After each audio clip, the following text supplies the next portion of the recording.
Hello बच्चा party, क्या हालचाल, कैसी चल रही है पढ़ाई लिखाई। बेटा बिटसेट के सीरीज में आपका स्वागत है। यहां पे अपन डिस्कस करते हैं टॉप 51 क्वेश्चंस ऑफ बिटसेट। अब यार 1-1.5 घंटे में टोटल 51 सवाल तो पॉसिबल नहीं है, मैक्सिमम सवाल अपन ट्राई करेंगे और कुछ क्वेश्चंस तुम्हें होमवर्क में दे देंगे, ठीक है ना। तो देखते हैं कि किसी क्वेश्चन को देखने के बाद मैं क्या सोचता हूं। सबसे इंपॉर्टेंट होता है कि अप्रोच कैसे बैठाना है। और बेटा बिटसेट क्रैक करना जेईई मेंस से ज्यादा इजी होता है, क्योंकि आप बिटसेट के पेपर को एनालाइज करो तो आपको दिखेगा कि 70-80% क्वेश्चन डायरेक्टली आपके या तो नोट से आए हैं या आपके मॉड्यूल से मिल जाएंगे, आपको आपके डीपीपी से मिल जाएंगे जो आपने जेईई मेंस के लिए लगाए थे। और बिल्कुल स्ट्रेट फॉरवर्ड बेटा फॉर्मूला बेस्ड सवाल आता है, यानी कि अपने को बहुत ज्यादा घुस के चैप्टर को पढ़ना ही नहीं है। इवन मान लो, जस्ट एक बार एनालिसिस आपको मैं बता देता हूं कि बिटसेट के पेपर में होता क्या है। जैसे मान लो फिजिक्स में अपने पास ऑलमोस्ट 30 चैप्टर के आसपास है, छोटे बड़े चैप्टर मिला दो तो 30 से 35 चैप्टर के आसपास फिजिक्स में है। मैं 30 लेकर चलता हूं। अब बेटा 30 चैप्टर में अगर आप देखो तो on an average her chapter में 5 फॉर्मूले होते हैं। सर इलेक्ट्रोस्टैटिक में तो बहुत ज्यादा फॉर्मूले हैं। बेटा कुछ चैप्टर्स में फॉर्मूले अगर ज्यादा है तो कुछ चैप्टर्स ऐसे भी हैं जिनमें फॉर्मूले है ही नहीं। जैसे एनएलएम में कई फॉर्मूला है, न्यूटन्स लॉ ऑफ मोशन में कई फॉर्मूला, आप बताओ कुछ भी नहीं है भाई। F=ma, इन फॉर्मूलों की बात मैं नहीं कर रहा। जो ऐसा फॉर्मूला जो आपने पहली बार देखा होगा फिजिक्स में, वैसा फॉर्मूला मैकेनिक्स में तो बहुत कम है। स्टार्ट कहां से होता है, सेंटर ऑफ मास वाले कुछ फॉर्मूले हैं और मोमेंट ऑफ इनर्शिया निकालने वाले कुछ फॉर्मूले हैं, थोड़े बहुत आते हैं, बट मैक्सिमम आपको ऑलरेडी पता होता है। यानी कि देखा जाए तो ऑन एन एवरेज अगर मैं कैलकुलेट करूं तो आप ऐसा मान के चल सकते हो कि सर एक चैप्टर में एवरेज 5 फॉर्मूले होते हैं। इलेक्ट्रोस्टैटिक में 20-25 फॉर्मूला है तो एसी में फिर 2-3 फॉर्मूला है, तो ऐसा भी चलता है। तो हर चैप्टर के अगर 5 फॉर्मूले हैं तो 30 चैप्टर में बेटा टोटल मिला के अपने पास 150 फॉर्मूले होते हैं, 150 फॉर्मूले होते हैं। और मैं आपको क्या बता रहा हूं कि बिटसेट में जो पेपर आता है बेटा वो ऑलमोस्ट फॉर्मूला बेस्ड आता है। यानी कि अगर आपके 150 फॉर्मूले से 150 सवाल लगा लेते हो जो डायरेक्टली फॉर्मूला का एप्लीकेशन वाला सवाल होगा ना, तो बहुत चांसेस है कि 70-80% क्वेश्चन आप फिजिक्स में यूं ही करके आ जाओ। क्योंकि आप पेपर एनालाइज करना, पिछले 4-5 साल का पेपर आप देखोगे ना तो मैक्सिमम क्वेश्चन बिल्कुल बेटा फॉर्मूला बेस्ड आता है, क्योंकि टाइम कम होता है, क्वेश्चंस ज्यादा होते हैं बिटसेट में। जेईई मेंस के कंपैरिजन में क्वेश्चंस ज्यादा होते हैं बिटसेट में और टाइम कम होता है, तो वो कभी वो ऐसे सवाल नहीं पूछता है जो कि काफी लेंदी हो, जिसमें टाइम ज्यादा लग जाए। तो अब टारगेट है अपना 150 क्वेश्चंस करना। अब इस सेशन में मैं ट्राई करूंगा कि अपन 50 क्वेश्चन कर लें। सर बाकी के 100 क्वेश्चन कैसे होंगे, तो अपन ऐसे करते हुए 2 सेशन और लेके आएंगे, ठीक है। अब वो 2 सेशन में हमने ऐसा प्लान किया है कि फुल मॉक टेस्ट टाइप से लेके आएंगे, जिसमें मेनली अपन ऐसा करेंगे कि जो फॉर्मूला बेस्ड सवाल बिटसेट में पीवाईक्यूज में आए हुए हैं उस टाइप के क्वेश्चंस अपन ट्राई करेंगे करने का। और उस मॉक टेस्ट को मैं पहले ही आपके साथ शेयर कर दूंगा, तो डिस्क्रिप्शन में टेलीग्राम का लिंक होगा, वहां पे आप टेलीग्राम ज्वाइन कर लेना, वहां पे आपको मॉक टेस्ट मिल जाएगा और उसी का अपन डिस्कस कर लेंगे। अब यहां पे अपन क्या करने वाला है आज के सेशन में, बेटा आज के सेशन में ऑब्वियस सी बात है 30 चैप्टर के सवाल अगर अपन लेते तो एक सवाल हर चैप्टर से होता तो फॉर्मूला सारा कवर ही नहीं हो पाता, है ना, कोई चैप्टर सही से कवर ही नहीं हो पाता। तो मैंने ऐसा किया है कि आज जो अपन करने वाले हैं, अपन कुछ क्वेश्चंस करेंगे मैकेनिक्स के और कुछ क्वेश्चन बेटा करेंगे इलेक्ट्रोडायनेमिक्स के। पूरी फिजिक्स आज अपन नहीं लेने वाले, ठीक है। पूरी फिजिक्स क्यों नहीं ले रहे, क्योंकि ऐसे में क्या होगा कि अपन बहुत अच्छे तरीके से प्रिपरेशन नहीं कर पाएंगे, एक एक क्वेश्चन सबके होंगे, कई फायदा होगा। तो अभी आज के सेशन में अपना मेन टारगेट है 2 मॉड्यूल करना, एक तो मैकेनिक्स जहां पे काइनेमेटिक्स से लेकर रोटेशन तक की बात होगी, और एक इलेक्ट्रोडायनेमिक्स जहां पे इलेक्ट्रोस्टैटिक से लेके एसी तक की बात होगी। तो उनके क्वेश्चंस मेनली अपन ने यहां पे लिए हैं। कुछ चैप्टर पे मैंने फोकस ज्यादा किया है क्योंकि पीवाईक्यूज में उनके क्वेश्चंस थोड़े ज्यादा आते हैं, और जो चैप्टर यहां पे कम फोकस्ड है वो भी आपको समझ में आ जाएगा, कोई दिक्कत की बात नहीं। और जो चैप्टर छूट गए हैं सर ऑप्टिक्स फ्लूइड, वो अपन सेकंड शिफ्ट में ले लेंगे, है ना, ताकि अच्छी तरीके से प्रिपरेशन हो जाए। अब शुरुआत करते हैं भाई। जो भी क्वेश्चन देखो सबसे पहले स्क्रीनशॉट लेके, स्क्रीन पॉज करके खुद से ट्राई करना, नहीं बने फिर जाके अनपॉज करके सॉल्यूशन देखना। तो सबसे पहले खुद ट्राई करना है ना। चलिए शुरुआत करते हैं। सबसे पहला सवाल है आपका मेरे ख्याल से मोमेंट ऑफ इनर्शिया का रोटेशन का सवाल है बेटा। इस टाइप के सवाल बहुत सारे आते हैं बिटसेट में।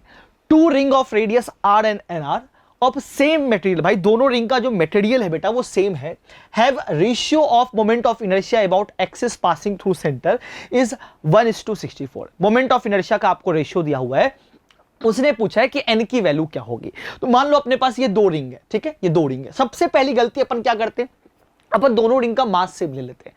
बेटा सवाल में कहीं भी नहीं लिखा है कि मास से सेम है, आपको सिर्फ बताया गया है कि दोनों का मटेरियल सेम है। तो हम इसका मास मान लेते हैं m1 और इसका मास बेटा मान लेते हैं m2। इसका रेडियस बेटा है r और इसका रेडियस बेटा मान लेते हैं nr, जो कि सवाल में दिया हुआ है। ठीक है, अब मोमेंट ऑफ इनर्शिया सेंटर के अबाउट रिंग का होता है mr²।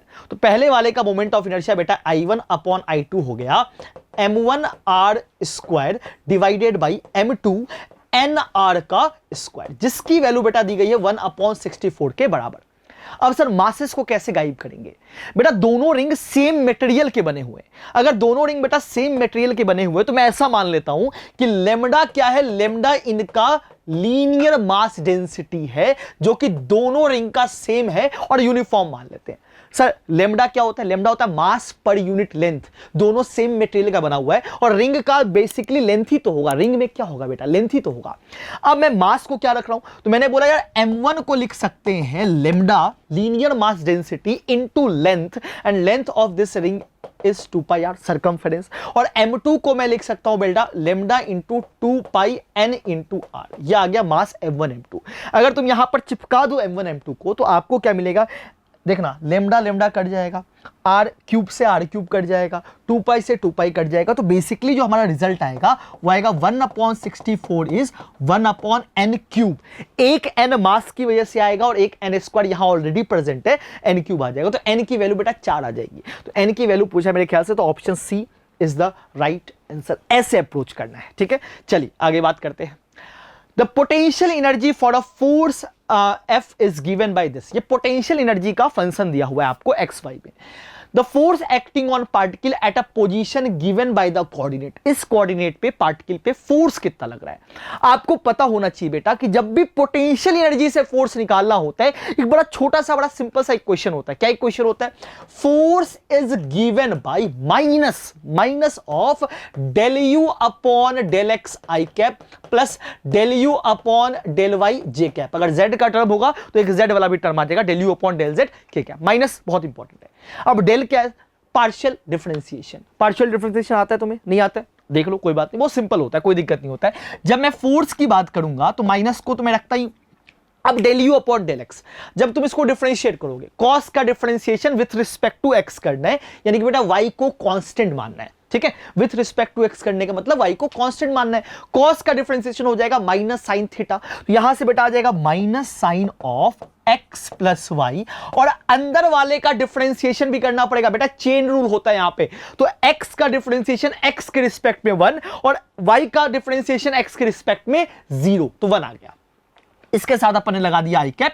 Similarly same to same यहां भी आ जाएगा, तो माइनस ऑफ साइन यहां पे x प्लस वाई आ जाएगा, x का डिफरेंशिएशन 0 आ जाएगा, y का 1 आ जाएगा, तो ये बेटा क्या आ जाएगा? जे कैप आ जाएगा। सिंपल सा फंडा है। माइनस से यहां कॉमन ले लो तो माइनस कॉमन ले लोगे और इसके साथ कर लोगे तो प्लस हो जाएगा। कोऑर्डिनेट दिया हुआ है 0, π/6, तो x की वैल्यू 0, y की वैल्यू π/6, तो sin π/6 की वैल्यू बेटा 1/2 होती है। ठीक है, sin 30 1/2 होता है, तो 1/2 i cap plus 1/2 j cap. Option B is the right answer. आई बात समझ में? बहुत छोटे छोटे सवाल, बिल्कुल बिल्कुल स्ट्रेट फॉर्मूला बेस्ड सवाल होते हैं बेटा। आपको एकदम फॉर्मूला का एप्लीकेशन करना आ जाएगा ना, सवाल करके आ जाओगे, गारंटी है। ठीक है, चलिए यहां बात करते हैं। एक्सटी ग्राफ दिया हुआ है, ठीक है, और इसने क्या पूछा है? A particle performing simple harmonic motion, ठीक है, मोशन नहीं है, मोशन है, ठीक है ना, motion is shown in the figure. The acceleration of particle at t equals to 2 second. 2 second पे पार्टिकल का एक्सेलरेशन क्या होगा? सर कैसे करेंगे बेटा? इस ग्राफ को देख के आपके दिमाग में सबसे पहले क्या आया होगा?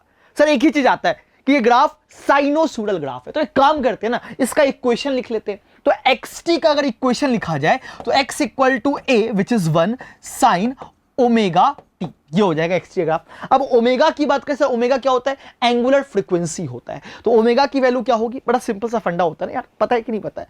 तो टाइम पीरियड क्या होता है बेटा? टाइम पीरियड होता है 2 पाई बाई ओमेगा। तो ओमेगा की वैल्यू हो गई 2 पाई बाई कैपिटल टी, और देखो आप टाइम पीरियड यहां पे एक ऑसिलेशन का 8 सेकेंड है बेटा। ओमेगा की वैल्यू आ गई पाई बाई 4, यहां पे अपन चिपका देंगे तो xt का फंक्शन आ जाएगा x equal to sine pi by 4t। Sir ये xt आया, बट सर xt तो निकालना ही नहीं है, हमें तो निकालना है एक्सेलरेशन, वो भी 2 सेकंड पे। बेटा अगर इसको एक बार डिफरेंशिएट कर दिया जाए तो आपको पता है बेटा dx अपॉन dt होती है वेलोसिटी, और साइन का डिफरेंशिएशन अपन करते हैं तो cos आ जाएगा, यह आ जाएगा cos of pi by 4t, और अंदर वाले का डिफरेंशिएशन करोगे चेन रूल के अकॉर्डिंग तो पाई बाई 4 आ जाएगा। बट सर वेलोसिटी नहीं, एक्सेलरेशन चाहिए, एक बार और डिफरेंशिएट कर देते हैं तो यह आ जाएगा dv upon dt is acceleration, और यहां से बेटा एक्सेलरेशन की वैल्यू आ जाएगी, अच्छा cos का डिफरेंशिएशन माइनस साइन थीटा होता है ना, तो यह आ जाएगा minus of pi square by 16, अंदर वाले का भी कर रहे हैं, और यह आ जाएगा sign pi by 4 into T. अब टाइम कब पूछा है, 2 सेकंड में पूछा है। साइन 90 की वैल्यू बेटा 1 होती है, तो minus pi square by 16 metre per second square, minus minus minus, option C is the right answer. अब देखो सवाल टफ नहीं था, सवाल इजी था, बस आपको एक छोटे से ये लिखना आना चाहिए, ये लिख देते तो सवाल यूं हो जाता, ठीक है ना, तो ऐसे करना होता है। चलिए आगे बात करते हैं, थोड़ा फास्ट लेकर चल रहा हूं ताकि मैक्सिमम क्वेश्चंस अपन कर पाए, ठीक है ना।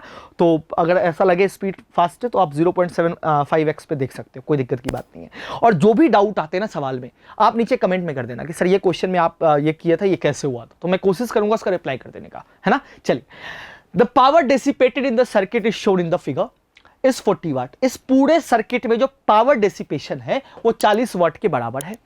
दी वैल्यू ऑफ रेजिस्टेंस आर की वैल्यू पूछा है। बेटा इस सवाल को करने के 2-3 तरीके हैं। एक तरीका क्या है, इसको पहले सॉल्व करो पैरेलल में सॉल्व करने के बाद वी स्क्वायर बाई आर करो, उसकी वैल्यू 40 डालो, फिर वहां से आर की वैल्यू निकालो। हमें छोटा अप्रोच से चलना है। सर छोटे अप्रोच से कैसे चलना है, इस पूरे सर्किट में पावर डेसिपेशन 40 वाट है, यानी कि पावर एनर्जी दे कौन रहा है, बेटा बैटरी एनर्जी दे रहा होगा। जितना एनर्जी बैटरी दे रहा होगा उतना ही तो रेजिस्टेंस उसको कंज्यूम कर रहा होगा, यानी कि बैटरी के द्वारा सप्लाइड पावर जो है वो भी तो 40 वाट होगा। सर बैटरी के द्वारा सप्लाइड पावर का फॉर्मूला क्या होता है, तो बैटरी के द्वारा सप्लाइड पावर का फॉर्मूला होता है voltage into current, V into I, EMF into current. यहां से करंट की वैल्यू बेटा I मान लेते हैं, ठीक है। अब मुझे पता है कि बैटरी भी 40 वाट पावर दे रहा होगा, तो 10 इंटू आई, यहां से बेटा I की वैल्यू आ गई 4 एंपियर के बराबर, यानी कि यहां से जो करंट निकल रहा है वो 4 एंपियर के बराबर है। आपको पता है ये जो 5 ओम है ये 10 वोल्ट के साथ पैरेलल में लगा हुआ है। अगर 5 ओम 10 वोल्ट के साथ पैरेलल में लगा हुआ है तो यहां पे जो करंट होगा वो 10/5 यानी कि 2 एंपियर के बराबर होगा, है कि नहीं। और अगर यहां से 4 एंपियर करंट निकलता है, 2 इधर जाता है तो इधर बेटा 2 ही एंपियर तो जाएगा। सर यहां पे करंट 2 एंपियर है और इसके क्रॉस वोल्टेज 10 वोल्ट है, तो इस आर की वैल्यू भी तो 10/2 5 ओम के बराबर होगी। Option C is the right answer. Approach बदलना है सवाल को देख के, है ना। चलिए आगे बात करते हैं।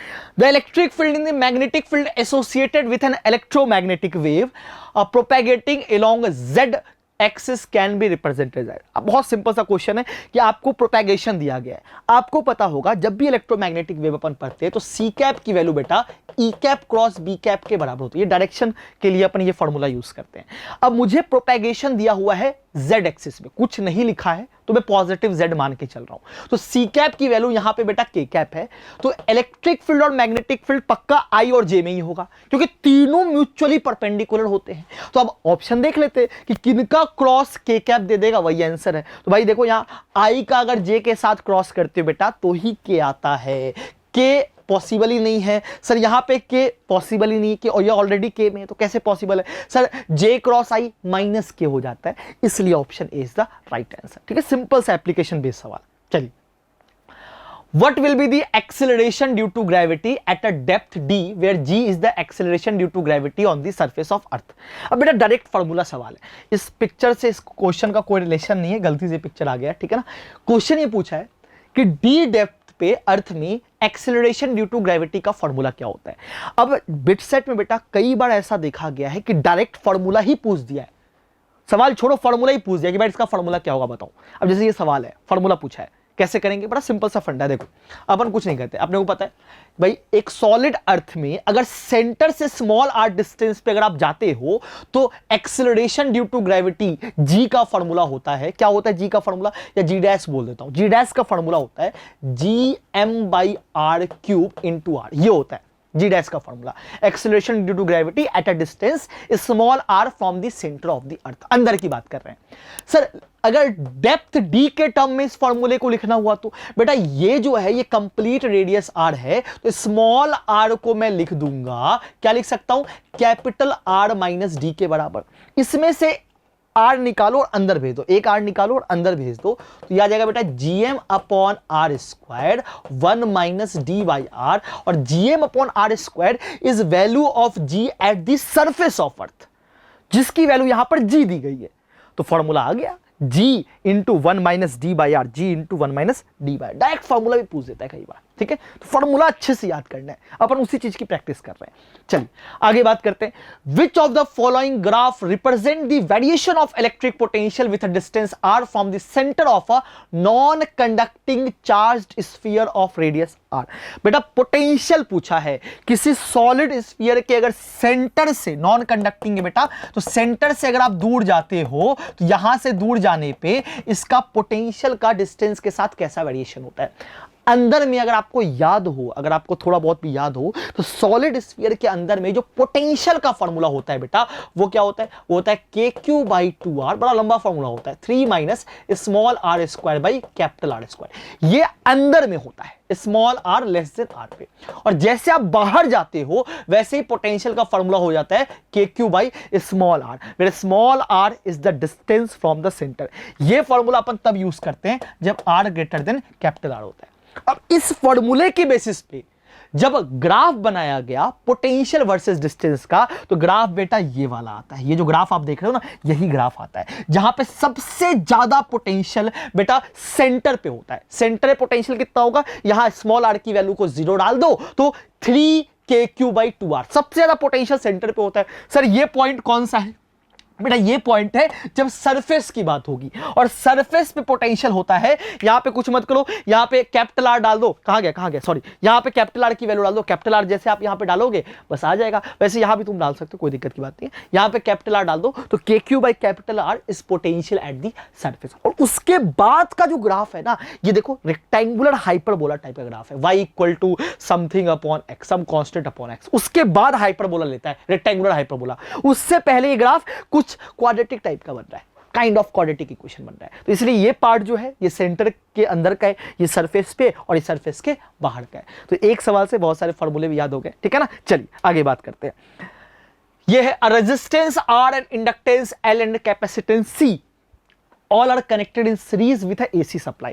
भाई अपने पास क्या, अपने पास एक रेजिस्टेंस है, एक कैपेसिटेंस है, एक इंडक्टेंस है, और हमने इसको एसी सप्लाई के साथ जोड़ दिया है। बहुत बढ़िया। रेजिस्टेंस की वैल्यू बेटा 24 ओम के बराबर दी गई है, और क्या दिया हुआ है, एक्सएल की वैल्यू 36 ओम के बराबर दी गई है, और एक्सी की वैल्यू बेटा 24 ओम के, अच्छा एक्सएल 36 है ना, हाँ एक्सएल जो है वो 36 ओम के बराबर है, और एक्सी की वैल्यू 24 ओम के बराबर है। तो find potential difference across R, L and C, है ना। पोटेंशियल डिफरेंस बताना है अपने को, और मैंने फिर से वही कर दिया क्या, एक्सएल की वैल्यू, हाँ बार बार मैं उल्टा कर रहा हूं, एक्सएल की वैल्यू यहाँ 36 ओम है और एक्सी की वैल्यू 24 ओम है। हाँ अब ठीक है। करंट बेटा दिया गया यहाँ पे 5 एम्पियर के बराबर। एक बात आपको ध्यान रखना है, चाहे सर्किट एसी हो या डीसी हो, ठीक है ना, जो फंडामेंटल आप सीखते हो वो कभी चेंज नहीं होता है। जैसे मैं बोलूं कि आर के क्रॉस वोल्टेज क्या होगा, तो यहां पे जितने भी वोल्टेज, ये करंट है बेटा, ये भी आरएमएस करंट है, तो हमें आरएमएस वोल्टेज निकालना है। तो एसी और डीसी में जब आरएमएस की बात होती है तो डायरेक्शन की, फेज की बात नहीं होती। एसी और डीसी में डिफरेंस बस इस बात का आता है कि एसी में हर चीज के साथ एक फेज एसोसिएटेड होता है, डीसी में नहीं होता। जैसे एक्सएल का फेज क्या है, तो एक्सएल का फेज 90 डिग्री पे, एक्सी का फेज -90 पे, आर का फेज 0 है। सिमिलरली वोल्टेज का भी अपना फेज होता है, करंट जो निकलता है उसका भी फेज होता है, बस ये डिफरेंस होता है। जो फंडामेंटल है वो चेंज नहीं होता। जैसे वीआर की वैल्यू क्या होगी, तो सर आईआर होगा। वीएल की वैल्यू क्या होगी, आई इंटू एक्सएल होगी। वीसी की वैल्यू क्या होगी, आई इंटू एक्सी होगी। तो ये चेंज नहीं होगा। तो 5 एम्पियर अगर करंट दिया हुआ है और 24 ओम है, तो बेटा 5 इंटू 24 कर दो, दैट इज वीआर। अगर मुझसे कोई किसी ने वीसी पूछा तो ये 24 ओम के बराबर दिया गया है, तो हम कुछ नहीं करेंगे, आई इंटू एक्सी कर देंगे, तो ये भी आ जाएगा। एक बार मुझे देखने दो, 24 ओम है ना, हाँ ये 24 है, ठीक है। और आई इंटू एक्सएल कर दोगे तो वीएल आ जाएगा। तो ये चेंज नहीं होगा, ठीक है ना, जो ये डेटा है वो कभी चेंज नहीं होगा। तो अपन देख लेते हैं ना करके क्या आता है।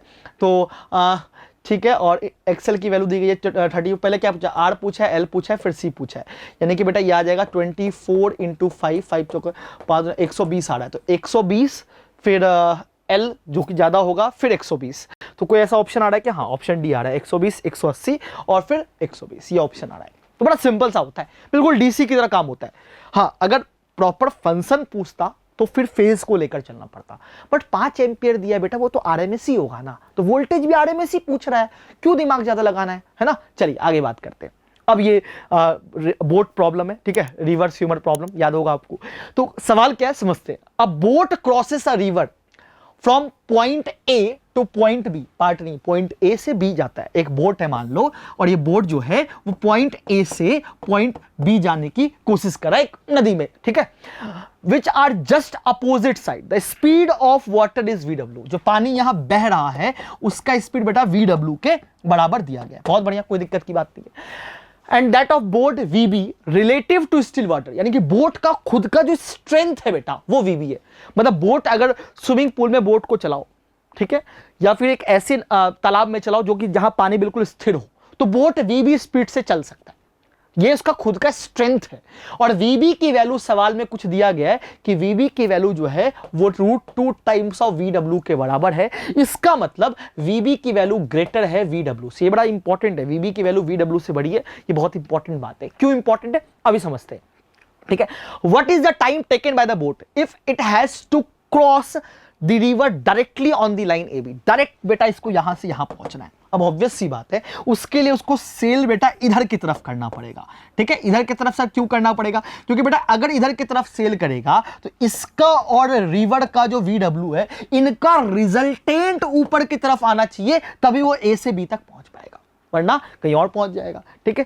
अभी मैंने आपको बताया कि सर ये बड़ा होना चाहिए। ये क्यों बड़ा होना चाहिए बेटा, इसलिए बड़ा होना चाहिए कि मान लो ये थीटा एंगल पे कूदाता है बोट को, तो वीबी का जो ये कंपोनेंट है वो हो जाएगा वीबी कॉस थीटा।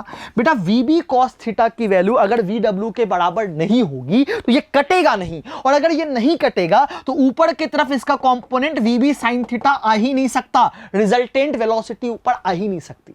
इसलिए बड़े होने की वजह से ये इसको काट सकता है, क्योंकि कंपोनेंट इसके बराबर तो हो सकता है ना। अगर ये छोटा होता इससे तो उसका कंपोनेंट इससे और छोटा होता, तो ये दोनों कभी कटते ही नहीं।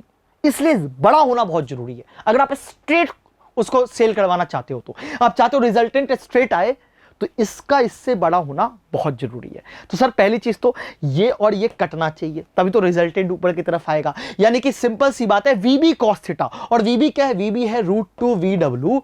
कॉस थीटा की वैल्यू वीडब्ल्यू के बराबर होनी चाहिए। यहां से बेटा थीटा की वैल्यू आ गई 45 डिग्री के बराबर, ठीक है। थीटा 45 आ गया तो वीबी साइन थीटा की वैल्यू यहां से आ जाएगी वीबी अपॉन साइन 45 विच इज 1/√2, यह आ गया। और इसका डेप्थ जो रिवर का विड्थ है वो डी के बराबर है। तो कितना वक्त लगेगा, time will B width of river upon net velocity, और नेट वेलोसिटी वीबी साइन थीटा है, तो यह आ जाएगा वीबी ऊपर में आ जाएगा √2। तो d√2 any option, d√2 upon VB, option D is the right answer. Conceptual सवाल है बट सिंपल है ना, सिंपल ही है, कंसेप्चुअल बट कर सकते थे तुम। चलिए आगे बात करते हैं।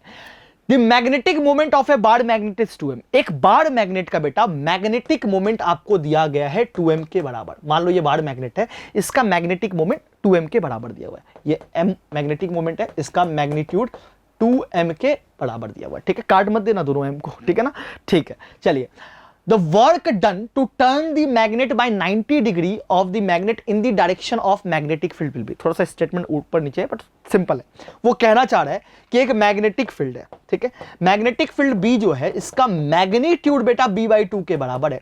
तो एक मैग्नेट को अगर मैं चाहता हूं कि इस अलाइनमेंट से चेंज करके इस अलाइनमेंट पे ले आऊं, तो मुझे कितना वर्क करना पड़ेगा। बेटा एक बहुत सिंपल सा कॉन्सेप्ट होता है, कभी भी कंजर्वेटिव फोर्सेस में कंजर्वेटिव फोर्स अगर प्रेजेंट है और आप या मैं किसी चीज को स्लोली मूव करवा रहे हैं, स्टेटमेंट में स्लोली लिखा नहीं है बट अपन एज्यूम करके ऐसे ही चलते हैं, ठीक है ना। कभी भी किसी चीज को अपन यानी कि एक्सटर्नल फोर्स स्लोली मूव करवा रहा है किसी कंजर्वेटिव फील्ड के इन्फ्लुएंस में, तो बेटा क्या होता है कि जो work done by external agent होता है, आपके मेरे द्वारा जो वर्क डन होता है, वो चेंज इन पोटेंशियल एनर्जी के बराबर होता है। और पोटेंशियल एनर्जी किसकी वजह से आता है? तो कंजर्वेटिव फोर्स की वजह से आता है जो वहां पे प्रेजेंट है। एक भी नॉन कंजर्वेटिव नहीं होना चाहिए, जो भी फोर्सेस प्रेजेंट होने चाहिए वो कंजर्वेटिव फोर्स प्रेजेंट होनी चाहिए, क्योंकि पोटेंशियल एनर्जी कंजर्वेटिव फोर्स के लिए ही डिफाइन होती है। तो मुझे डेल्टा यू निकालना है, यानी कि मुझे वर्क निकालने के लिए basically you final minus you initial निकालना है, यही निकालना है अपने को। अब सर ये कैसे निकालेंगे? बड़ा सिंपल सा फंडा होता है। किसी भी मैग्नेट अगर किसी एक्सटर्नल मैग्नेटिक फील्ड में प्रेजेंट होता है तो potential energy is given by minus of M dot B. ये फॉर्मूला होता है पोटेंशियल एनर्जी का, minus of M dot B. अब जब एम का बी के साथ 90 डिग्री बनेगा तो फाइनल पोटेंशियल एनर्जी बेटा यहां पर तो जीरो है। अब इनिशियल कितना है? तो इनिशियल पोटेंशियल एनर्जी के लिए हमने क्या किया, minus of mod M is बेटा 2m, ठीक है, mod B which is B by 2 into zero angle मान लो, तो cos जीरो की वैल्यू कितनी आ गई? 1 आ गई। 2 से 2 कट गया तो एम बी आ गया, तो 0 minus of minus M B that is equals to plus M B. तो work done will be M B. आ गई बात समझे? Simple, work done will be M B. G भी नहीं है, एम बी आ गया। चलो कोई नहीं, आगे बात करते हैं, ठीक है। अब ये सवाल अगेन प्रोजेक्टाइल मोशन, सबसे बेहतरीन सवाल प्रोजेक्टाइल मोशन का आता है, मजा आ जाएगा। देखो सिंपल क्वेश्चन है, बहुत सिंपल क्वेश्चन है। A projectile is projected with a velocity of 3i cap 4j cap. एक प्रोजेक्टाइल को हमने वेलोसिटी से प्रोजेक्ट किया, 5 मीटर पर सेकंड से फेंका है। 3i कैप 4j कैप का मतलब क्या हुआ? 5 से फेंका है, ठीक है। इसका मतलब क्या हुआ कि जब हमने इसको प्रोजेक्ट किया होगा तो इसकी नेट वेलोसिटी का 2 कंपोनेंट होगा। जो बेटा x कंपोनेंट है वो 3 मीटर पर सेकंड है और जो y कंपोनेंट है वो 4 मीटर पर सेकंड है। इस प्रोजेक्टाइल का रेंज की वैल्यू क्या होगी, ये कहां पर जाके गिरेगा, ये सवाल है। तो एक सिंपल सा आप सोचो, सबसे इंपॉर्टेंट है कि रेंज किन फैक्टर्स पे डिपेंड करता है। बेटा रेंज इस बात पे डिपेंड करता है कि आपका x कंपोनेंट ऑफ वेलोसिटी क्या है, क्योंकि अगर ये नहीं होता तो बॉल ऊपर से वहीं पे गिर जाती। तो रेंज तो एक तो इस पे डिपेंड करता है, दूसरा इस बात पे भी डिपेंड करता है कि बॉल कितनी देर हवा में रहेगा, और हवा में बॉल कितनी देर रहेगा वो y कंपोनेंट पे डिपेंड करता है। तो time of flight is 2uy by g। 2uy g होता है ना, y कंपोनेंट को लेना है। तो सबसे पहले अपन निकालेंगे time of flight which 2 into 4/10 यानी कि 0.8 सेकेंड। बॉल 0.8 सेकेंड तक हवा में रहेगा, उतनी देर तक x कंपोनेंट वाला वेलोसिटी बॉल को खिसकाता रहेगा। तो range is velocity of component of velocity in x direction into total time of flight, ये रेंज होता है। यानी कि बेटा यह आ जाएगा 3 इंटू 0.8, 8 तिका 24, 2.4 मीटर के बराबर इसका रेंज आ जाएगा। आ गई बात समझ में? चलिए आगे बात करते हैं। A small sphere of mass m and charge q is hanged from a silk thread at an angle theta with the surface of a vertically charged conducting plate. Then for equilibrium of a sphere, the surface charge density of the plate is। बड़ा famous और बहुत आसान सा सवाल है भाई। हमारे पास एक इनफाइनाइट लंबा चौड़ा सा प्लेट है, ठीक है, एक प्लेट दिया हुआ है। इस प्लेट पे हमने क्या किया, एक सिल्क थ्रेड की मदद से एक मास m और q चार्ज का एक कुछ भी पेंडुलम टाइप का लटकाया हुआ है, और जो कि इस प्लेट के साथ बेटा थीटा एंगल बना रहा है। प्लेट पे जो सरफेस चार्ज डेंसिटी है उसकी वैल्यू सिग्मा दी गई है।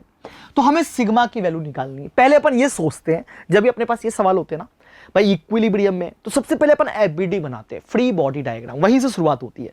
तो अगर मैं देखूं तो ये जो बॉल है ये एफबीडी के अकॉर्डिंग ये बिल्कुल इक्विलिब्रियम में। इस पे टोटल इस वक्त कितने फोर्स लग रहे बेटा? 3 फोर्स लग रहे। कौन कौन से?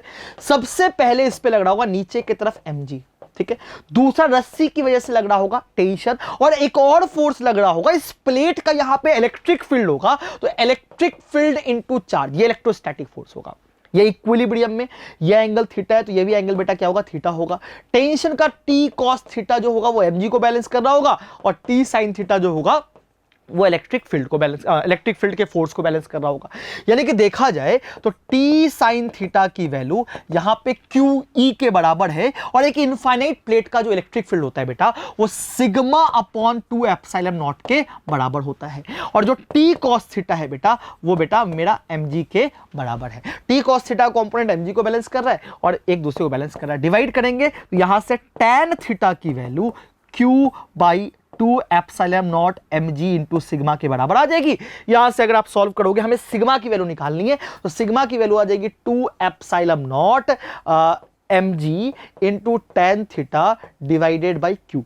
कोई है क्या? 2 epsilon root mg tan theta divided by Q. Option B is the right answer. Formula based सवाल, फील्ड का फॉर्मूला पता होता तो आप ये सवाल कर लिए होते, है ना। चलिए, an electric current I enters and leave a uniform circular wire of radius r through diametrically opposite point। जैसे मान लो ये अपना एक सर्कुलर वायर है, यहां से करंट एंट्री मारता है और बेटा यहां से करंट एग्जिट मार देता है, ठीक है। a charge particle q move along the axis of the circular wire passes through its center at a speed v। The magnetic force on the particle when it passes through the center has a magnitude। जब centre से कोई charge पास करेगा तो कितना होगा उसके ऊपर force. वैसे तो मैग्नेटिक फोर्स का जो बेटा फॉर्मूला होता है ना, magnetic force is given by q into V cross p, ये होता है। अब सर यहां पे वेलोसिटी, मैग्नेटिक फील्ड, इनके बीच का एंगल सब कुछ चाहिए होगा फोर्स निकालने के लिए। अब एक बात बताओ, आपको पता नहीं होगा, एक रिजल्ट होता है। रिजल्ट क्या होता है? जब भी इस तरीके से करंट किसी वायर में निकलता है और इस तरीके से पास होता है तो सेंटर बेटा मैग्नेटिक फील्ड 0 होगा। देखो, इस वाले का मैग्नेटिक फील्ड अंदर, इस वाले का बाहर, इस हिस्से का अंदर और इस हिस्से का बाहर, और इन दोनों का तो होगा ही नहीं क्योंकि इन दोनों का यही इसी लाइन पे लाई कर रहा है पॉइंट। इवन ये छोड़ो, चलो एक और बात बताता हूं, इवन अगर करंट ऐसे भी जाता ना, ऐसे भी करंट निकल के जाता, डायमेट्रिकली अपोजिट नहीं जाता, तो भी करंट का डिवीजन इस प्रकार से होता है कि सेंटर पे अभी भी मैग्नेटिक फील्ड 0 ही होगा। ये रिजल्ट है, याद रखना है आपको। इसे मैंने बोला नोट्स आपको पढ़ के जाना है, नोट्स, शॉर्ट नोट्स या जो फॉर्मूला है वो सब कुछ देख के आपको जाना है, क्वेश्चन डायरेक्ट आएगा। ये बिल्कुल एप्लीकेशन बेस्ड सवाल है कि इसका सेंटर में मैग्नेटिक फील्ड ही 0 होता है, अगर कभी ऐसे एंगल पे जाए तो भी, ठीक है, तो फोर्स तो ऐसे ही 0 होगा, ठीक है ना, कोई दिक्कत की बात यहां पर नहीं है। चलिए आगे बात करते हैं, ठीक है। थोड़ा फास्ट थोड़ा होगा तो चिंता मत करना, थोड़ा स्लो करके देख लेना, बट मैक्सिमम क्वेश्चन और मैक्सिमम कॉन्सेप्ट अपने को कवर करना है। अब ये जो सवाल है थोड़ा सा लेंदी है, थोड़ा सा लेंदी है। बीच बीच में ऐसे सवाल अपने को लेने पड़ते हैं ताकि मल्टीपल कॉन्सेप्ट्स क्लियर कर सके, इसीलिए लेना पड़ता है ना। अब ये सवाल प्योर मैकेनिक्स का है, इसमें आपको फ्रिक्शन का भी एप्लीकेशन मिल जाएगा, काइनेमेटिक्स भी मिल जाएगा, तो कहीं ना कहीं मिक्स कॉन्सेप्ट का क्वेश्चन है जिससे आपके 2-3 सवाल क्लियर हो जाएंगे। अब देखो सवाल क्या है, the masses of block A and B are M and N. दोनों ब्लॉक का मास दिया हुआ है, स्मॉल एम कैपिटल एम, ठीक है। Between A and B there is a constant frictional force F. इसके बीच में फ्रिक्शन फोर्स एफ के बराबर है, ठीक है। और बी जो है वो एक फ्रिक्शनलेस सरफेस पे रखा हुआ है, बी का जो सरफेस है वो फ्रिक्शनलेस है, यहां कोई फ्रिक्शन नहीं है ना। What is the distance move by A? A कितना डिस्टेंस मूव करेगा रिलेटिव टू बी, यानी कि सारा क्वेश्चन में अपने को बी के ऊपर बैठकर ए को देखना है। मतलब पहला जब सवाल मैंने देखा, जब ये रिलेटिव टू बी सोचा, तो मैंने सबसे पहले दिमाग में बैठा, अच्छा यहां पे मुझे बी के ऊपर बैठना है, यहां पे मस्त ऐसे करके अपन बैठ जाएंगे, ठीक है, इस तरीके से बैठ जाएंगे और इस तरीके से बैठ के अपने को ए को देखना है। अब ये मत बोलना कि सर आप उल्टा बैठ के ऐसे कैसे देख लोगे, ऐसे घूम के देख लेंगे, ठीक है ना, कोई दिक्कत की बात नहीं है। तो हमें बी पे बैठ के ए को देखना है और हमें यह पता करना है कि बी के रिस्पेक्ट में ए कितना मूव किया, इसके सरफेस पे कितना चला, ये पता करना है। और कब? जब तक कि दोनों की वेलोसिटी सेम नहीं हो जाती। सर दोनों की वेलोसिटी सेम क्यों होगी, पहले तो आप मेरे को यह समझाओ। बेटा देखो, दोनों की फाइनल वेलोसिटी सेम इसलिए हो जाएगी क्योंकि जो फ्रिक्शन होता है ना बेटा, फ्रिक्शन अपोजेस रिलेटिव मोशन। अभी इनके बीच में रिलेटिव मोशन हो रहा है, ये रेस्ट पे ये मूव कर रहा है, तो फ्रिक्शन इस रिलेटिव मोशन का अपोज करता है और फ्रिक्शन इस छोटे वाले ब्लॉक पे पीछे लगेगा और नीचे वाले ब्लॉक पे आगे लगेगा। जब छोटे वाले ब्लॉक पे फ्रिक्शन पीछे लगेगा तो इसकी वेलोसिटी कम होगी और नीचे वाले ब्लॉक पे जब फ्रिक्शन आगे लगेगा तो इसकी वेलोसिटी बढ़ेगी। एक टाइम ऐसा आएगा जब दोनों ब्लॉक की वेलोसिटी सेम हो जाएगी और फाइनली तुम बोलोगे कि सर फाइनली क्या होगा, तो फाइनली बेटा v रिलेटिव जो है वो 0 हो जाएगा। दोनों की वेलोसिटी सेम हो गई तो रिलेटिव वेलोसिटी 0 हो जाएगी। और इनिशियली इसकी रिलेटिव वेलोसिटी कितनी है, तो इनिशियली ये तो रेस्ट पे ये 3v0 से, तो इनिशियल रिलेटिव वेलोसिटी 3v0 के बराबर है। तो सर कैसे सॉल्व करेंगे, हम बी के ऊपर बैठ के देख रहे हैं। सबसे पहले मैं क्या करने वाला हूं, अपना और ए का दोनों का एक्सेलरेशन निकालूंगा, सबसे इंपॉर्टेंट है। ए का एक्सेलरेशन कितना होगा, तो ए पे जो फ्रिक्शन फोर्स लग रहा है वो एफ के बराबर लग रहा है। बेटा ए पे फ्रिक्शन फोर्स पीछे की तरफ लगेगा तो ए का जो एक्सेलरेशन होगा वो पीछे की तरफ होगा और एक्सेलरेशन होगा एफ बाई स्मॉल एम के बराबर। वही फोर्स बी पे बेटा आगे की तरफ लग रहा होगा और बी का एक्सेलरेशन जो होगा वो आगे की तरफ होगा और वो एफ बाई कैपिटल एम के बराबर होगा। और जब तुम बी पे बैठ के ए को देखोगे तो अपना एक्सेलरेशन पलट के दोगे। रिलेटिव में क्या करते हैं, पलट के ऐड कर देते हैं। तो रिलेटिव एक्सेलरेशन जो यहां से होगा वो होगा F by M plus F by capital M. ये रिलेटिव एक्सेलरेशन होगा। और आपको पता है रिलेटिव एक्सेलरेशन भी कांस्टेंट है, इनिशियल रिलेटिव वेलोसिटी पता है, फाइनल रिलेटिव वेलोसिटी पता है, आपको रिलेटिव डिस्टेंस निकालना है। थर्ड इक्वेशन ऑफ मोशन अपन लगाएंगे, v square is equal to U square minus 2as, पीछे की तरफ है ना, तो v square is 0, U square is 3v0 का square minus 2, relative acceleration is 2f by, ऊपर नीचे कर लो, एलसीएम लेना चाहो तो बेटर रहेगा मेरे ख्याल से, m plus m upon m into s। हमें s की वैल्यू निकालनी है। यहां से s की वैल्यू आ जाएगी 9v0 square m into m divided by 2 into f। If I am not wrong in my calculation, एक बार देखना तो कोई ऑप्शन मैच कर रहा है क्या। 2f आ गया m प्लस m, मेरे ख्याल से ये आ रहा है ऑप्शन, नहीं आ रहा, ये आ रहा है ऑप्शन डी आ रहा है, बाकी देख लेना ऑप्शन डी आ रहा है, बिल्कुल सिंपल ऐसे करना है सॉल्व। अब एक सवाल था, मल्टीपल कॉन्सेप्ट, काइनेमेटिक्स आ गया, फ्रिक्शन आ गया, अब क्या चाहिए लाइफ में। चलो आगे बात करते हैं। चलिए अगेन करंट का सवाल। If resistance of potentiometer wire is 15 R, then calculate the balance length. Balancing कहां पे हो रहा है ये निकालना है बेटा। पोटेंशियोमीटर में मैं आपको एक छोटा सा कॉन्सेप्ट समझाना चाहता हूं, ठीक है, वो समझना, बहुत ज्यादा काम में आएगा, आपके बहुत काम में आएगा। देखना, हमेशा याद रखना कि जब बैलेंसिंग लेंथ आता है तो इस गैल्वेनोमीटर में करंट जीरो हो जाता है। अगर गैल्वेनोमीटर में करंट जीरो यानी कि यहां से कोई करंट ऊपर की तरफ नहीं जा रहा है, इसका मतलब कोई करंट ऊपर से नीचे भी नहीं आया होगा। अब भाई अगर करंट यहां से यहां आता तो करंट यहां से यहां जाना भी तो पड़ता है, ऐसा थोड़ी है करंट जाएगा, छुएगा और वापस आ जाएगा, ऐसा नहीं होता। करंट प्रॉपर सर्किट में फ्लो करता है। तो अगर यहां से करंट नहीं पास कर रहा है क्योंकि बैलेंस आ गया है, नल पॉइंट आ गया है, तो कोई करंट ऊपर से नीचे भी नहीं आ रहा होगा।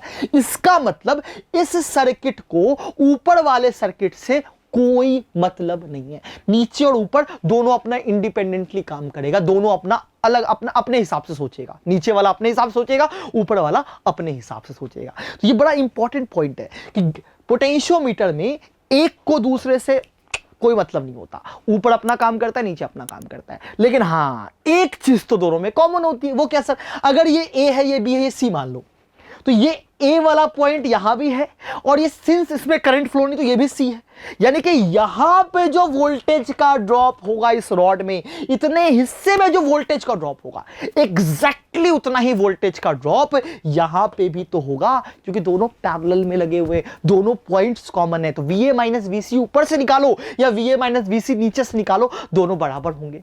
इसी का अपन यूज करते हैं बैलेंस लेंथ निकालने में। अब सर VA माइनस VC कैसे निकालेंगे, पहले अपन नीचे वाले की बात कर लेते हैं। अब नीचे वाला सर्किट अगर देखा जाए तो एक बैटरी का EMF है E/2 और रेजिस्टेंस है R, but sir current flow नहीं कर रहा। जब भी किसी बैटरी में करंट फ्लो नहीं करता तो जो EMF होता है बेटा वही पोटेंशियल डिफरेंस के बराबर होता है, यानी कि VA माइनस VC की वैल्यू E/2 के बराबर ही होगी। अगर करंट फ्लो करता फिर दो केस बनता, या तो चार्जिंग का या डिस्चार्जिंग का। चार्जिंग होता तो प्लस IR ऐड हो जाता और डिस्चार्जिंग होता तो माइनस IR ऐड हो जाता, ठीक है। लेकिन सिंस करंट फ्लो ही नहीं कर रहा तो इसके क्रॉस वोल्टेज E/2 के बराबर होगा। अब ऊपर वाले सर्किट पे फोकस करते हैं। ऊपर वाले सर्किट में क्या है, तो भाई एक बैटरी लगा हुआ है, एक स्मॉल रेजिस्टेंस R है और साथ में एक रॉड लगा हुआ है, जिस पूरे के पूरे रॉड का जो रेजिस्टेंस है वो 15R के बराबर है। इसका मतलब हुआ कि इसमें जो बेटा करंट की वैल्यू होगी वो E/16R के बराबर होगी। अब सर करंट निकाल लिया आपने, अब मुझे बताओ कि ये पॉइंट A है और ये पॉइंट B है, पूरा का पूरा रॉड है, तो VAB क्या होगा सर, VAB होगा I इंटू 15R, ये होगा VAB की value. Current into resistance, I की वैल्यू है E/16R इंटू 15R, तो 15E/16 ये होगा VAB। सर VAB आपने क्यों निकाला, पूरे रॉड का आपने वोल्टेज डिफरेंस क्यों निकाला, पूरे रॉड में इतने का वोल्टेज डिफरेंस है, तो what is voltage difference per unit length? तो voltage difference per unit length, जिसको पोटेंशियल ग्रेडियंट बोलते हैं, वो हो जाएगा 15E/16R divided by capital L, ये हो जाएगा। तो पर यूनिट लेंथ इतने का ड्रॉप है, आर तो नहीं आ रहा है, सॉरी, पर यूनिट लेंथ इतने का ड्रॉप है बेटा। तो आप एक बात बताओ, स्मॉल एल लेंथ में कितने का ड्रॉप आएगा? तो स्मॉल एल लेंथ में आएगा 15E/16L इंटू स्मॉल एल, और ये जो पोटेंशियल ड्रॉप है वो एग्जैक्टली E/2 के बराबर होनी चाहिए। तो अगर कैलकुलेट किया जाए तो 15E/16L into L is equals to E/2, और थोड़ा काटे, किसका काटे, मतलब वैल्यूज काटे। स्मॉल एल की वैल्यू आ गई 8L/15, और मेरे ख्याल से एल की वैल्यू 600 दी गई है। तो 15 चौका 60, 40, 8 चौका 32, 320 is the right answer. Simple question था, लेकिन मेरे ख्याल से अच्छा सवाल था है? बहुत सारे मल्टीपल कॉन्सेप्ट समझ में आएंगे, ठीक है ना। चलिए इस सवाल की बात करते हैं। In the given circuit switch K is open, the charge on the capacitor is C, in a steady state is Q1, now key is closed, the charge on C is Q2। भाई RC circuit का सवाल है और छोड़ना नहीं है अपने को, ठीक है। चलो समझाते क्या होता है। देखो सबसे पहले अपन समझते होता क्या है। अब इस की को अपन ने ओपन किया हुआ है, यहां कोई करंट नहीं जा रहा भाई, यहां से करंट निकलेगा, इस पे चार्ज आना शुरू हो जाएगा, प्लस Q1 माइनस Q1, ठीक है। थोड़े टाइम के बाद क्या होगा, ये खुल जाएगा, फुल्ली चार्ज हो चुका है, ये ओपन हो गया, करंट आना बंद हो गया। अब सर चार्ज कैसे निकाले? जब ये खुल जाएगा, करंट आना ही बंद हो गया, तो इसके क्रॉस जो पोटेंशियल डिफरेंस होगा वो EMF E के बराबर होगा। करंट ही नहीं पास कर रहा, तो इसमें तो कोई ड्रॉप होगा ही नहीं। भाई रेजिस्टेंस में ड्रॉप कब होता है? जब करंट आता है, क्योंकि delta V is equals to IR। इसमें तो ड्रॉप ही नहीं होगा, तो जो ड्रॉप होगा वही E पूरा का पूरा इसके क्रॉस होगा। तो यहां से जो Q1 की वैल्यू होगी वो CE के बराबर होगी। पहला पार्ट तो हो गया। अब सेकंड पार्ट की बात करते हैं। सेकंड पार्ट में हमने की को कर दिया बंद, और जैसे हम की को करेंगे बेटा बंद, आप थोड़ी देर में क्या देखोगे, ये तो फुल्ली चार्ज हो चुका है, इधर तो करंट जा ही नहीं रहा क्योंकि चार्ज हो गया। स्टेडी स्टेट का मतलब होता है T इक्वल्स टू इन्फिनिटी, जब सब कुछ चार्ज हो गया, और कैपेसिटर चार्ज होने के बाद ओपन सर्किट की तरह बिहेव करता है, और यहां से बेटा जो करंट है वो इधर से निकल के इधर चला जाएगा। अब कैपेसिटर के क्रॉस जो वोल्टेज है वो एग्जैक्टली इस 2R के क्रॉस वोल्टेज के बराबर है। तो अब जो कैपेसिटर के क्रॉस चार्ज होगा वो होगा voltage cross 2R into C। पहले E के बराबर था वोल्टेज, अब 2R के क्रॉस जो वोल्टेज है वही कैपेसिटर के क्रॉस वोल्टेज है। सर 2R के क्रॉस वोल्टेज कैसे निकालें? तो उसके लिए हम क्या करेंगे बेटा, करंट निकालेंगे। तो करंट विल बी E/3R, तो voltage across 2R will be E/3R into 2R, यानी कि 2E/3। 2E/3 को अगर C से मल्टीप्लाई कर दोगे तो Q2 की वैल्यू आ जाएगी 2EC/3। हमें Q1/Q2 बताना है ना, हाँ, दोनों को क्या करो, भागा दे दो, CEC कट जाएगा तो ये 3/2 के बराबर आ जाएगा। Option B is the right answer. 3/2। अच्छा दो ऑप्शन है क्या? चलो ठीक है, सेम ही आ गया दो ऑप्शन। कई बार मिसप्रिंटिंग हो जाती है, कोई बात नहीं, कोई बड़ी बात नहीं है, ठीक है। A cube is made up of wire of equal length and is connected to a battery as shown in the figure. The magnetic field at the center of the cube. भाई सिमेट्रिक कंडीशन है, ठीक है। अभी आपको थोड़ी देर पहले ही मैंने बताया था कि कहीं से भी एंट्री करके कहीं भी निकल जाए, अगर बिल्कुल सिमेट्रिक कंडीशन हो या ना हो वैसे भी, तो सेंटर में मैग्नेटिक फील्ड बेटा जीरो होता है, ठीक है ना। सेंटर में मैग्नेटिक फील्ड कितना हो जाएगा, जीरो हो जाएगा। मैं क्यूब की बात करता हूँ, यहाँ आप चाहो तो हेक्सागन की भी बात कर सकते हो। इवन हेक्सागन में यहाँ से यहाँ निकाल दो करंट, ठीक है, यहाँ से आई निकालो, यहाँ भेज दो तो भी मैग्नेटिक फील्ड जीरो होगा। सर यहां से निकाल के यहां भेज दे तो भी बेटा जीरो होगा। ये प्रूफ रिजल्ट है, ठीक है ना, आपको आना चाहिए। चलिए अब मेरे ख्याल से ये सवाल रिपीट हो गया। ये भी अपन ने थोड़ी देर पहले किया था। डिलीट इट और डिलीट मारते हैं, ठीक है ना। और ये कौन सा है? हाँ ये सवाल है, चलो देखते हैं। The ratio of radius of gyration of circular disc to that of a uniform circular ring, each of same mass and radius are respectively. Radius of gyration क्या होता है पहले अपन ये समझते हैं। किसी के भी मोमेंट ऑफ इनर्शिया को हम mk स्क्वायर के बराबर कर देते हैं बेटा। किसके स्क्वायर? mk स्क्वायर के बराबर कर देते हैं। ये जो k होता है ये रेडियस ऑफ गाइडेशन कहलाता है। अब उसने बोला the ratio of radius of gyration of a circular disc to that of a circular ring. Circular disc का मोमेंट ऑफ इनर्शिया बेटा होता है mr² by 2 centre z axis के बाद। और इसको अगर मैं एम के वन स्क्वायर के बराबर कर दिया, ठीक है। और दूसरा जो सर्कुलर रिंग का मोमेंट ऑफ इनर्शिया होता है वो M R square, mass same दिया हुआ है, ठीक है, एम आर स्क्वायर हो गया, और इसको मैंने एम के टू स्क्वायर के बराबर कर दिया।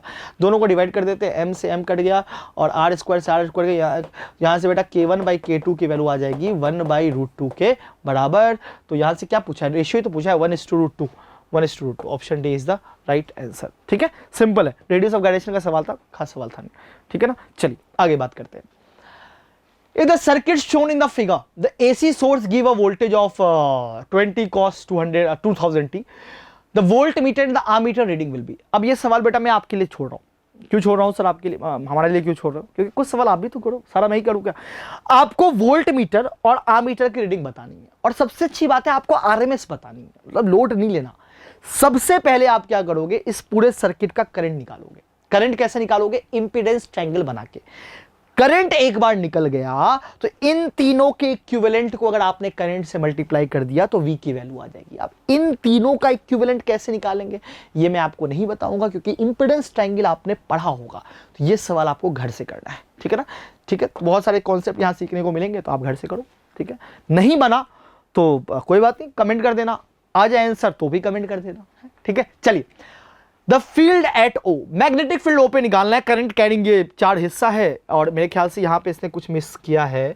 एल लेंथ, हाँ स्क्वायर दिया हुआ है, ये एल लेंथ का स्क्वायर होगा, ठीक है ना, ऐसे करके दिया हुआ है, इसे आंसर दिया हुआ है, बट ठीक है, कोई दिक्कत की बात है, अपन सॉल्व कर लेते हैं। देखो, सबसे इंपॉर्टेंट, किसी भी फाइनाइट वायर, ये सब फॉर्मूला डिवाइस करवाने के लिए सवाल करवा रहा हूं, किसी भी फाइनाइट वायर जिसमें करंट आई फ्लो कर रहा है, उसकी वजह से मान लो ये एंगल अल्फा है और ये एंगल बीटा है, यहां पे जो मैग्नेटिक फील्ड होता है बेटा, that magnetic field is mu naught I by 4 pi d, where d is the perpendicular distance sin alpha plus sin beta, ये होता है मैग्नेटिक फील्ड का फॉर्मूला। अब स्क्वायर का जो डायगोनल्स होता है वो 90 बाइसेक्ट करता है, तो ये बेटा अल्फा भी 45 हो गया और बीटा भी 45 डिग्री हो गया, दोनों 45 हो गया, और जो d है वो a/2 के बराबर हो जाएगा। तो मैं फॉर्मूला लगा रहा हूं, सिंगल वायर की वजह से मैग्नेटिक फील्ड हो जाएगा mu naught I by 4 pi d, and d is बेटा l/2, ठीक है। Sine 45 plus sine 45, 1/√2 plus 1/√2 which is equals to 2/√2। आओ काटे, ठीक है, 2 2 जा 4, 2 से 2 कट गया। ये सिर्फ एक वायर की वजह से आया, और ऐसे ऐसे तीन पार्ट है, और तीनों का मैग्नेटिक फील्ड बाहर की तरफ है, तो बी नेट के लिए इंटू 4 करना पड़ेगा। इसने रेशनलाइज कर दिया तो अपन भी कर लेते हैं, कोई दिक्कत नहीं, ऊपर नीचे √2 का मल्टीप्लाई डिवाइड कर लेते हैं, 2 से 2 को काट देते, 2√2 mu naught I by pi L. तो ये आंसर आ गया, मेरे ख्याल से आ गया है ना। This is the magnetic field of this arrangement, ठीक है, सिंपल। अब दूसरा मैग्नेटिक फील्ड का सवाल अगर आता है तुम करोगे, अच्छा ये मैग्नेटिक फील्ड का ही सवाल है, लेकिन ये थोड़ा ग्राफ का सवाल है, कोई नहीं। ग्राफ का सवाल क्या है, which of the following graph shows the variation of magnetic field B with a distance R from a long wire. एक इनफाइनाइट वायर का आर डिस्टेंस पे मैग्नेटिक फील्ड होता है mu naught I by 2 pi R. अगर मैं इसको y बोलूं, इसको x बोलूं, तो y equal to some constant upon x, यानी कि रेक्टेंगुलर हाइपरबोला। कौन बोला? रेक्टेंगुलर हाइपरबोला, ठीक है। ग्राफ का सवाल आपसे बनना ही चाहिए, है ना। चलिए, magnetic field at a 2 point on the axis of circular ring, ये आपका होमवर्क सवाल है, ठीक है। बाकी आपको एक्सिस पे मैग्नेटिक फील्ड का फॉर्मूला याद होना चाहिए। अगर मैं वैसे आंसर दिया हुआ है, बट आपको घर से करना है।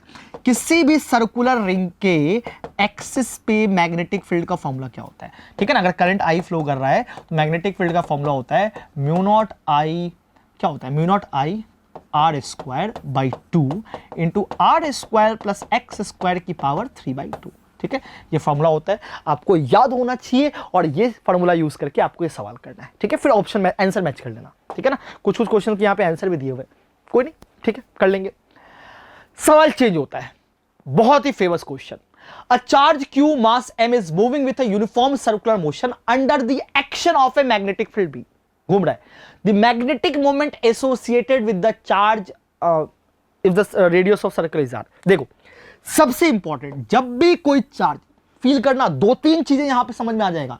जब भी कोई चार्ज, ठीक है, घूम रहा होता है सर्कल में घूम रहा होता है, और मान लो इसकी एंगुलर फ्रीक्वेंसी f है, फ्रीक्वेंसी बोले तो 1 सेकंड में कितनी बार घूम रहा है वो एफ है।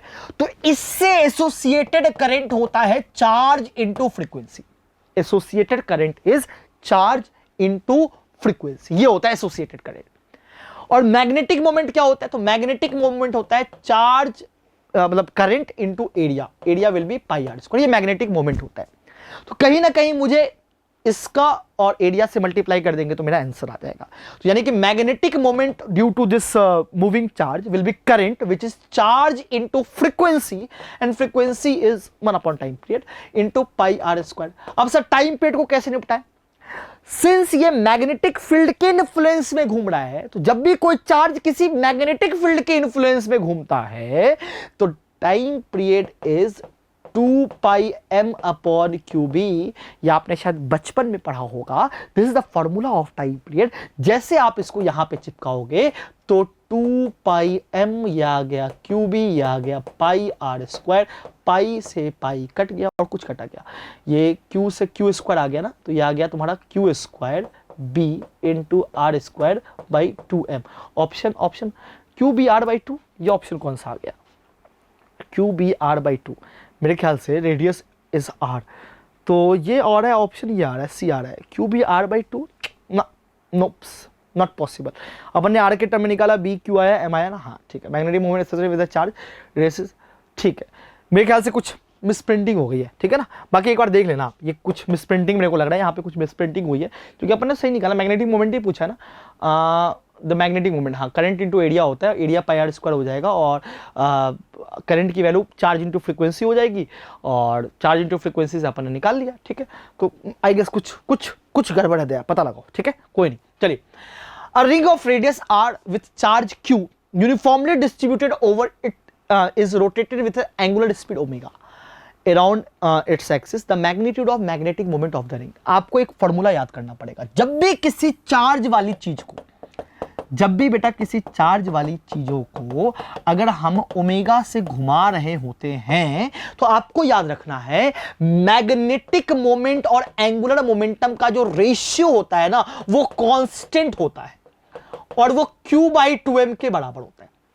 ये फिक्स होता है। किसी भी चार्ज बॉडी को अगर तुम घुमा रहे हो तो मैग्नेटिक मोमेंट और एंगुलर मोमेंटम का रेशियो q/2m के बराबर होता है। और ये इतना इंपॉर्टेंट रिजल्ट है कि ये सवाल यू बन जाएगा। हमें निकालना है मैग्नेटिक मोमेंट। अब मैग्नेटिक मोमेंट क्या होगा? तो मैग्नेटिक मोमेंट होगा charge upon 2m into L. L is angular momentum और एंगुलर मोमेंटम होता है बेटा आई ओमेगा के बराबर। एंगुलर मोमेंटम होता है आई ओमेगा के बराबर, ठीक है। आई होता है मोमेंट ऑफ इनर्शिया। अब इस घूमते हुए रिंग का सेंटर के अबाउट मोमेंट ऑफ इनर्शिया होगा M R square into omega. यहां से एम कट गया तो जाएगा q R square omega by 2, q R square omega by 2। Ring ही है ना, रिंग है ना, हाँ ठीक है। मैग्नीट्यूड ऑफ, ठीक है चलो, क्यू आर ओमेगा बिल्कुल सही है, ठीक है ना, बिल्कुल सही है। अब क्या सर ऑप्शन तुम्हारा ए दिया हुआ है, ये क्या कह रहे हैं इन्होंने, जब ये ऑप्शन टाइप कर रहे होंगे ना तो इन्होंने कुछ उल्टा पुल्टा कर दिया है, ठीक है। तो ये क्या ना, ये दो सवाल के जो यहाँ एक तो ये वाला सवाल था और एक ये वाला सवाल था, इन दोनों सवालों में क्या ना कि थोड़ा ऑप्शंस का इन्होंने कुछ उल्टा पलटा कर दिया है, ठीक है ना। तो कोई दिक्कत की बात नहीं, चिल रहना, ये ऑप्शंस पे ध्यान मत देना, ठीक है, ऑप्शंस पे ध्यान मत देना, तुम लोग अपना सॉल्व करना क्योंकि इन्होंने ऑप्शन ही सारा पलटा कहीं और का कहीं और डाल दिया है। चलो कोई नहीं। A circular coil having n turns and radius r carries a current I. It is held in xz plane in a magnetic field bi cap. The torque on the coil. आपको पता है किसी भी coil जिसमें current I flow कर रहा है उस पे जो टॉर्क होता है बेटा वो m क्रॉस b के बराबर होता है। टॉर्क क्या होता है? m क्रॉस b और m होता है I n I a, ठीक है।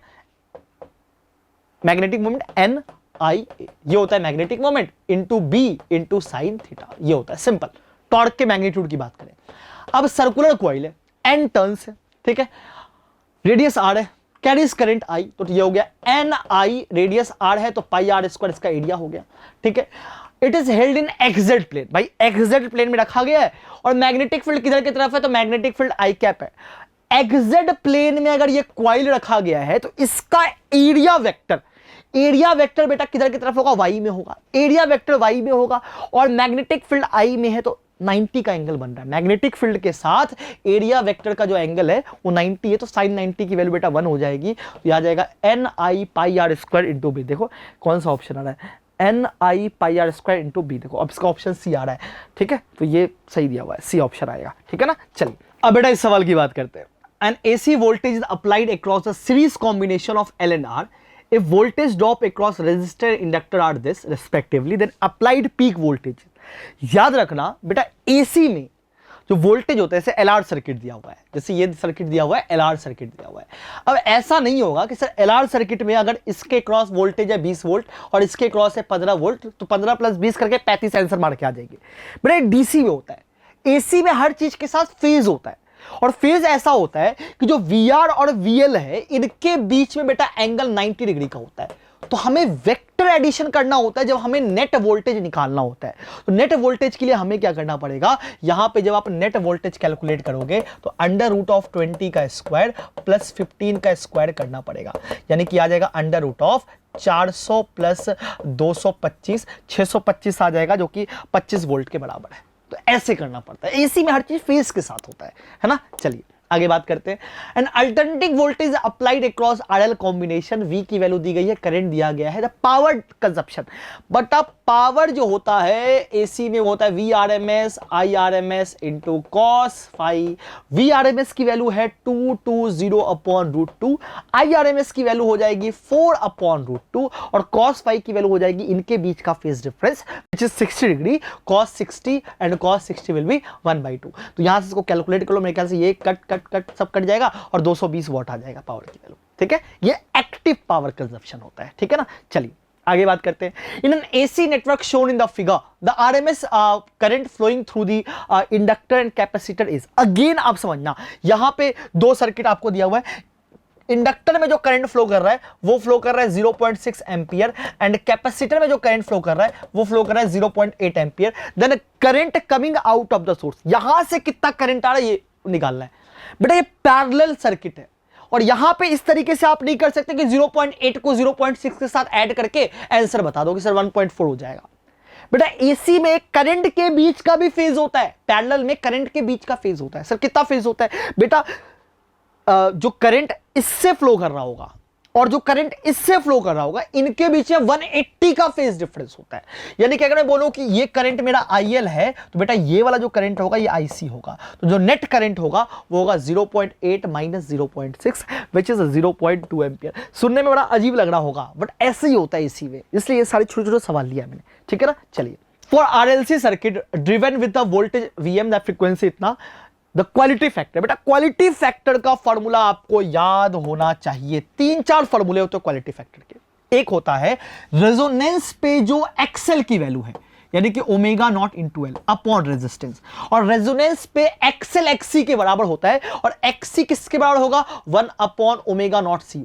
ω0 L को मैंने 1 अपॉन ω0 C के बराबर किया, ये XC है। 1 अपॉन ω0 C क्या है, XC है। तो यहां पे याद रखना क्वालिटी फैक्टर जो होता है वो होता है XL अपॉन R या फिर XC अपॉन R, क्योंकि रेजोनेंस पे XL XC के बराबर होता है, और XC की value 1 upon ω0 C upon R, ये एक फॉर्मूला होता है।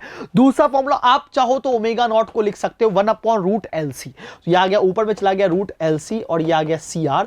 यहां से जैसे आप सॉल्व करोगे तो ये आ जाएगा 1/R √L/C।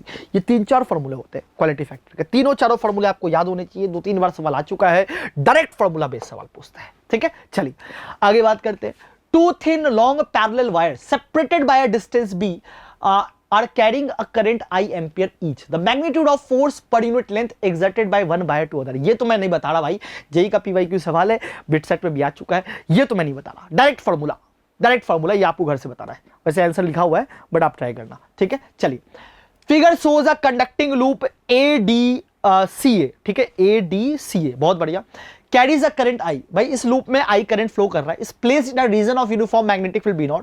The part ADC forms a semicircle of radius R. The magnitude of force on the semicircular part of the loop is equal to। याद रखना, जब भी किसी लूप के ऊपर फोर्स निकालना होता है, मैग्नेटिक फोर्स, तो बेटा इस लूप के ऊपर जो फोर्स है वो एंड पॉइंट को ज्वाइन करने वाले वायर के ऊपर फोर्स के बराबर होगा। तो एंड पॉइंट को ज्वाइन करने वाला जो वायर है उसका लेंथ बेटा 2R के बराबर है। तो जितना फोर्स इस पे होगा ना, एग्जैक्टली उतना ही फोर्स इस पे होगा। तो इस पे फोर्स कितना होगा, तो फोर्स होता है I into L cross B।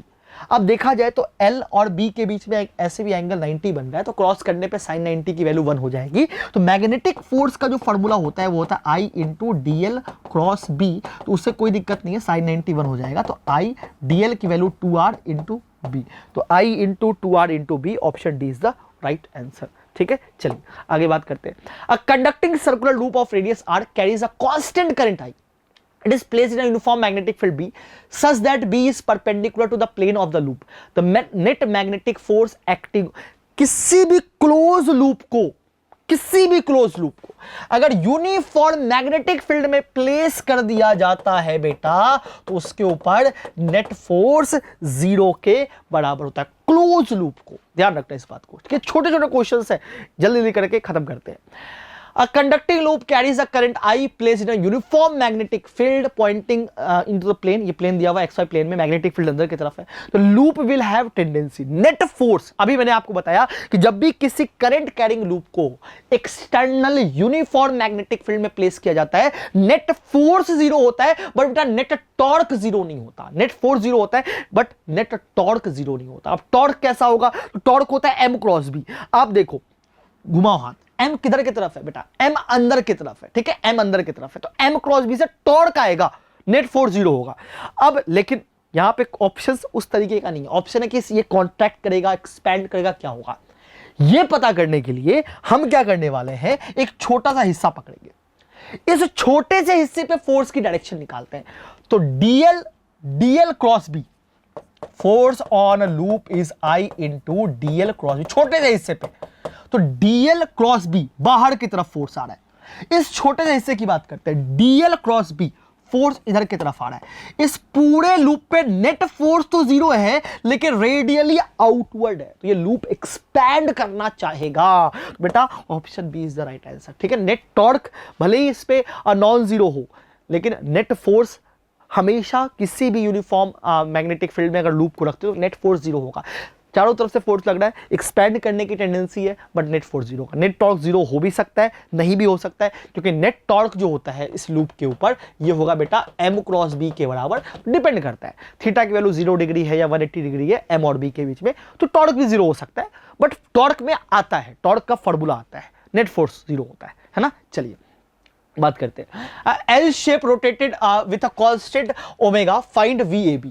अब बेटा ये जो शेप है ना, ये EMI का सवाल है। VAB यहां और B शायद नहीं दिया हुआ है, यहां और यहां के बीच का अपने को पोटेंशियल डिफरेंस निकालना है। अब पोटेंशियल डिफरेंस कैसे निकालेंगे? तो मैंने आपको बताया कोई भी रैंडम शेप ही क्यों ना हो, अगर आखिरी कोने का पूछ रहा है तो आप इस पूरे पिक्चर को गायब करके ये एक लेंथ बना दो, दैट्स इट। यानी कि सवाल ये है कि हमारे पास एक रॉड है जिसका लेंथ 4L और 3L का रिजल्टेंट हो गया 5L, और इसको हमने क्या किया बेटा, इसको हमने ओमेगा से घुमा दिया है। मुझे A और B के बीच में पोटेंशियल डिफरेंस बताना है। आपको वैसे पता होगा शायद या नहीं पता होगा, तो हमने बहुत बार EMI में किया होगा मोशनल EMF। याद है आपको कि जब भी किसी चीज को यूनिफॉर्म मैग्नेटिक फील्ड में v वेलोसिटी से भगा रहे होते हैं तो BVL हो जाता है, उसके क्रॉस EMF डेवलप किया आपने, BVL हो जाता है। उसी तरीके से जब भी किसी रॉड को यहां पे अपन भगा नहीं रहे, ठीक है ना, BVL का तो कॉन्सेप्ट चलो ठीक है, यहां अपन भगा नहीं रहे, अपन इसको घुमा रहे हैं, तो घुमाने पे क्या होता है, घुमाने पे जो EMF डेवलप होता है इसके क्रॉस, वो होता है B omega L square by 2 के बराबर, ये EMF डेवलप होता है।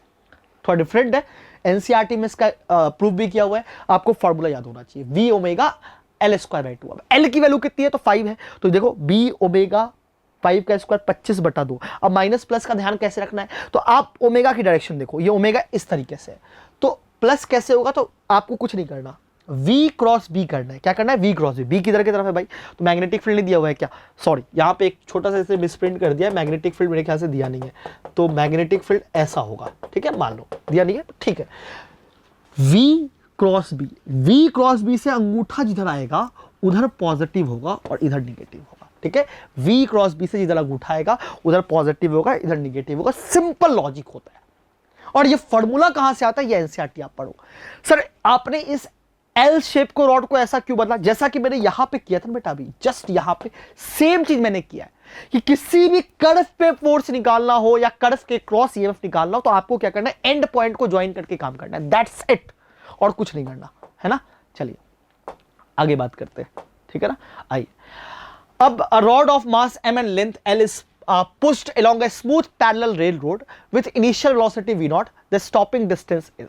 अब कितना दूर जाके रुकेगा ये सवाल है बेटा, बट ये सवाल मैं आपको बोलूंगा कि आप बिट सेट के लिए तो मत ही करो, रहने दो इसको, मैं होमवर्क में लिख देता हूं कि लेकिन करने की कोई जरूरत नहीं, कहां पे जाके रुकेगा। बेसिकली क्या होगा कि इसमें अपने को क्या करना पड़ेगा, थोड़ा डिफरेंट सवाल है। क्या होगा इसमें, ईएमएफ डेवलप होगा, करंट फ्लो करेगा, करंट की वजह से यहाँ पे कुछ लॉसेस होंगे, वेलोसिटी धीरे धीरे कम होगी, वेलोसिटी भी टाइम का फंक्शन होगा, उससे फिर distance as a function of time. तो रहने दो, जस्ट लीव दिस क्वेश्चन, ठीक है, इस सवाल को रहने देना, ठीक है ना, जो बहुत लेंदी सवाल अपना आता नहीं है। अब ये सवाल आपका होमवर्क है। अभी हमने सवाल किया है, ठीक है, अभी हमने रॉड को घुमाया था, ठीक है ना, एल शेप के रॉड को, यहाँ पे भी इस रॉड को घुमाया जा रहा है, बस डिफरेंस ये है कि यहाँ से दूरी 2l है और रॉड का लेंथ l है। हमें रॉड के अंदर ईएमएफ बताना है, तो आप गलती से l की जगह 2l मत डाल देना, गलत हो जाएगा। सोचो कैसे करना है, आपको मैं टाइम दे रहा हूँ, बट ये आपको करना है खुद से, ठीक है ना। चलिए आगे बात करते हैं। अब ये सवाल क्या है, A semi-circular conducting ring of radius r is falling in the plane vertical magnetic field B और speed v दिया हुआ है, the potential difference। सेम सवाल है बेटा, अभी मैंने आपको बताया था कि जब भी किसी कर्व के साथ खेलना है तो कुछ नहीं करना है, एंड पॉइंट को ज्वाइन करके इसको इससे रिप्लेस कर देना एक रॉड से। इस रॉड का लेंथ कितना हो जाएगा, 2r हो जाएगा, ये हो गया v।